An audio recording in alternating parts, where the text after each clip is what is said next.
Hi guys, magandang araw po sa inyong lahat. Ito naman pong kaibigan niyo si Jake. Sa video natin guys, pag-usapan po natin LTO, Transportation Secretary Vince Dizon tinanggal ang 5 LTO enforcer na nanakit sa isang motorist sa Bohol. Yun po, no? Very alarming, no? Hindi sila marunong mag-handle ng sitwasyon. So before tayo guys pumunta dyan, magpapasalamat muna po ako sa lahat ng mga viewers, subscribers, followers at supporters sa channel ko. Maraming salamat po sa inyong walang sawang panonood at suporta. Kung bago lang kayo sa channel ko at gusto nyong video na ito, paki-like lang po, share, and huwag kalimutang mag-subscribe. Ayon dito sa balita, Philippine Daily Inquirer, Transportation Secretary Vince Dizon has ordered on Monday the dismissal of 5 Land Transportation Office LTO personnel involved in the manhandling a motorcycle driving farmer in Panglao, Bohol Province last week. Okay, ano masasabi ko dito? Kung hindi pa pumutok sa social media, nag-viral ang video na pananakit ng mga 5, iwan ko lang, personal ng TO sa isang motorist na kawawa naman, nag-iisa, ay hindi pa mag-aksyon ang LTO. Yun ang pinakasakit.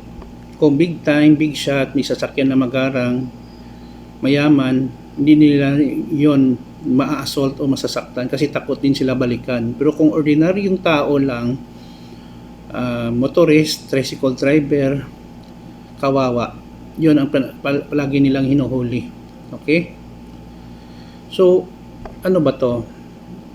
Well, maganda kasi pinirpinit nila ang mga abusadong 5 LTO officer, pero hindi yun permanent solution. Dapat talaga sa part ng LTO, kailangan nila na re-education, retraining sa lahat nila ng mga deputy at mga officer nag-apprehend ng mga vehicle violators sa daan. Dapat tandaan nila, they are a person of authority, they apply maximum tolerance. Hindi pwede na saktan mo, gamitan mo ng pwersa, mali yun. Number one, hindi na, kahit pulis nga, hindi, bawal sila pang hindi naman sila pulis.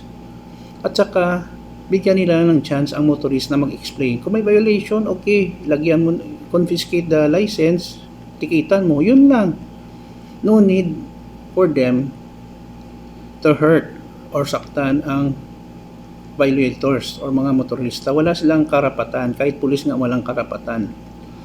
Kasi guys, kung ganyan na nangyari, ano ba to, martial law? Hindi nila nirespeto also ang tao. Madali lang magsakit, no? Saktan ang isang tao physically, pero ang trauma, ang stigma, nandyan na. Mawala ang respeto ng mga tao sa LTO, mawala ang paggalang at pagsunod ng mga batas trapiko kasi ang mga tao sa LTO rin ay mga balahura, maliban lang po sa mga maayos dyan nagtatrabaho.